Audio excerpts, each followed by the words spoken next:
True. Right? No, never. But This first is like this. The ultimate veteran of Comic-Con. I'm a giant nerd.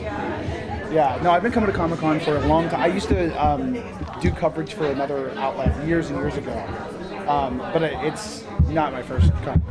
Is But yours? you're also like an incredible actor on so many shows. It's Like today, we all had a break. He didn't because he had to go do 12 other panels for projects. We're doing other panels and signings, and yeah, I mean, I'm so excited to be here with Alyson and for this show. Hamster Gretel is everything I would have wanted as a kid, and so to get to work on it like as a kid at heart, as supervillains and siblings. I know. It's wild. That's wild. Could you explain more about your characters? Like we know about Yeah. You guys said that you were sibling villain. Yes, of course. So I play Lauren, who also goes by the Destructress. Destructress. Yes. That is her chosen villain name, and she is one half of one of the supervillain Sibling duos. Yes. We're gonna come up with a name eventually. And I play Lyle. I'm fist puncher, and I like to punch with my fists. And it's been so fun. We've actually been working. This is the first time we've met, but we've been working together for about 2 years, since the pilot. Through COVID, through Zoom, and it's amazing. Like Alyson brings so much to this character because you do. I think it's also just when you hear a voice. The first thing people usually ask is how do you come up with the character voice? But in this case, Alyson had recorded first. So when I heard what Alyson had done, I was like, okay, you want to think of sort of like an orchestra, right? Right. So if my voice is going to be alongside her voice. You either want to find a way to complement it or contrast. So in this case, we kind of like naturally sort of did kind of like a Valley girl, Valley boy, Valley person thing. And I think that sort of is where the character started. This idea of like, for me, sort of whiny and entitled, like country club kind of thing. And I don't know, just sort of ran with it. Yeah, and then personality-wise, while I am the older twin sibling by 3 minutes, I tend to want my ideas to go exactly my way. Right. I'm very self-justified, quite attitudinal, very fierce, and as an actor, it's my first time playing the villain in an animated show. I've often been the voice of reason and the moral compass and the earnest, supportive friend, and now I'm like, let's wreak havoc. Right. Well, and it's wild too because like these characters obviously all kind of exist in a very similar spiritual universe as Phineas and Ferb.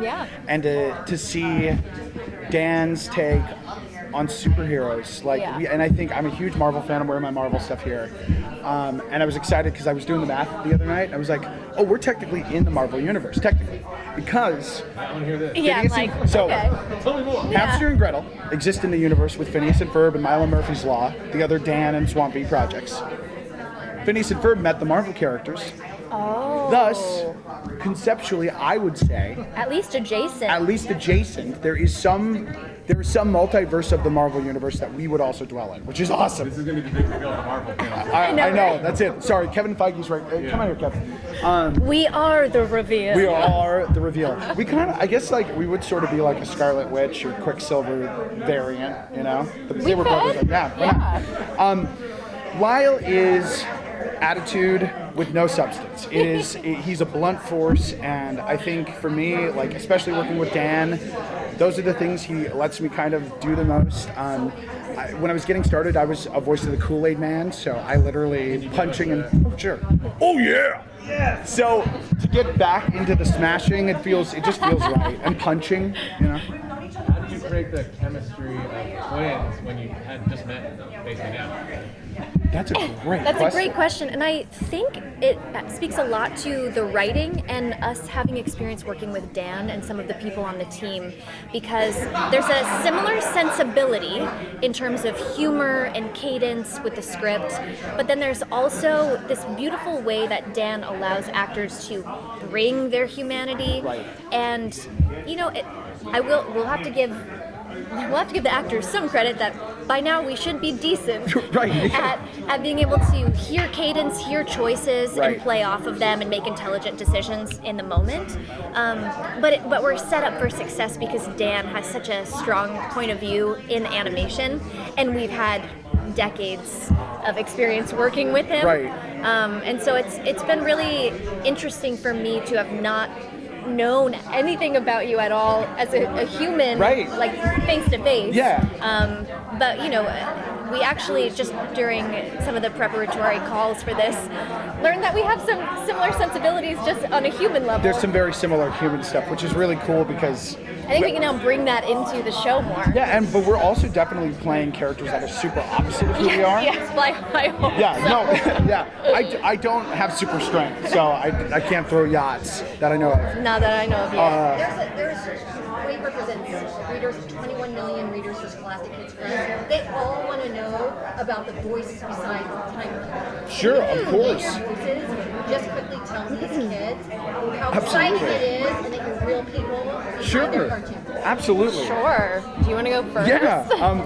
Hey, I'm Brock Powell. I'm a voice actor. It was my dream to live in a cartoon, and I'm doing it. And I think it's important to remember: keep reading, keep writing, keep creating, and you never know where your dreams are going to take you. I voice Lyle on Hamster and Gretel, and you can also hear me as Fist Puncher and a couple other villains, including Big Baby, and some others that are going to be appearing as the season goes on. Hey, I'm Alyson Stoner. You may have seen me or heard me as Isabella on Phineas and Ferb, and she used to talk really high-pitched. And now I'm a little bit more of a valley girl because I'm playing the Destructress, and she's very fierce, and she has a very strong point of view, and she doesn't always know what she's doing, but she's gonna convince you that she does. And I hope you have a blast, continue to learn, continue to grow, continue to not only learn from the outside world, but also reflect inward and grow in both directions and have fun exploring. Do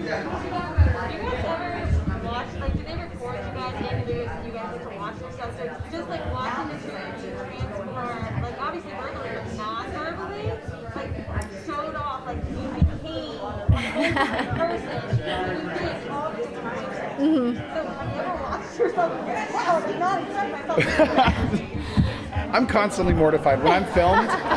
Part of it is I'm a huge animation nerd, and if you all haven't, this is a plug for something I'm not even associated with, but Chuck Jones Gallery was that's not too far from here. Chuck Jones was a original animator for Looney Tunes, Warner Brothers, and he believed that artists were actors with pencils, and I believe that a voice actor is an animator with your voice.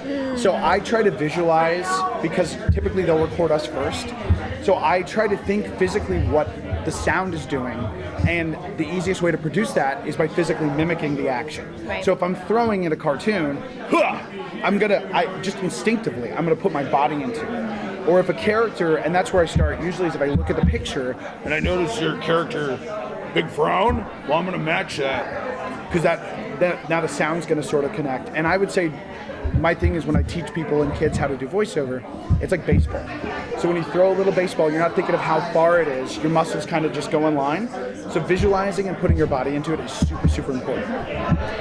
I would agree with that, and to build on it, I have a movement background, and so you may or may not realize, but you're combining an understanding of anatomy, you're combining psychology, you're combining your own embodiment with characters' lived experience, and what's interesting with animation is that I found that it requires more dynamism and more commitment to really let yourself explore openly, because you can do all of this motion, but it may not translate at all on the microphone. So you're merging embodiment plus the vocal mechanics, Right. and that's where you see these really incredible artists who understand the musculatures of how to manipulate sound like an acoustic instrument. Right. And I'm sure you know Dee Bradley. Of Like, who course I doesn't know. know? Perry Dee's the on, Platypus. yeah, every show I've been on, Dee Yeah. has been at least 12 voices. and and I will listen to him design an entire soundscape at every level of what's called the biophony. So, the creatures in the sky, the creatures on the ground, the sound of the wind and the weather, and it's one person doing every single thing. And so that is what's really inspiring to me. I started, in traditional film and television, but animation allowed me to bring my dance background into it, into the mix, as well as it sort of dared me to tap into my imagination far more than I ever dared to do on camera. Camera is often subtlety. Like, right. You just think the thought and you can see it on camera. And animation is like, you kind of have to really enroll yourself. Well, and I think, you hear like the camera adds 10 pounds. And so there is like, that's something I've always heard and been so aware of. The microphone takes off 10 pounds. The microphone actually removes energy.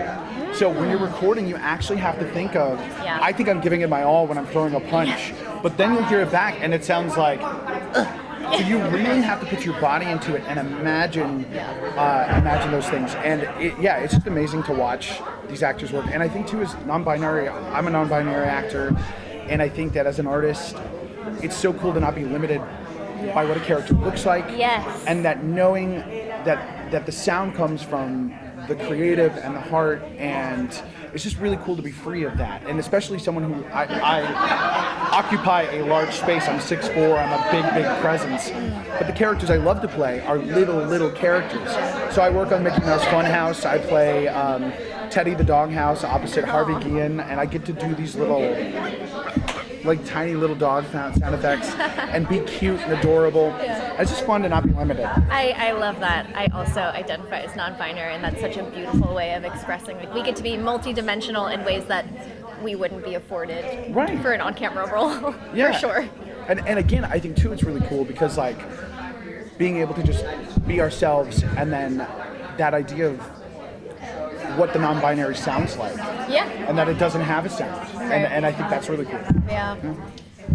These are great creators, like really wonderful stories, and something that's really special actually, just quickly about Hamster and Gretel, is that it's a multiracial lead family, correct? Yeah. So you're already getting more perspectives, more senses of humor, more examples of tradition across multiple cultures, and like we all just met each other and we were like, wait a second, half of us are this and more of us are that, because we haven't been a part of a cast where we're like, it's so wild. It's not just me who occupies this particular identity marker. Right. So it's really neat. I'm excited to see how that just brings more flavors of humanity into the series. And the way Dan's approaching the show too, the cast that has not been announced, some of these guest stars are mind-blowing. Really? And really talented people. That's so Dan. And from really current avenues of media, and it's going to be really fun. So if you're a fan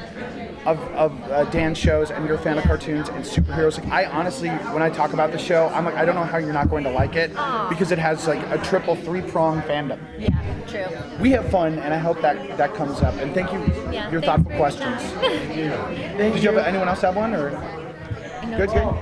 She's giving us the Yeah. One last one? Sorry. I was gonna if I had a superpower? Great question. You want to go first?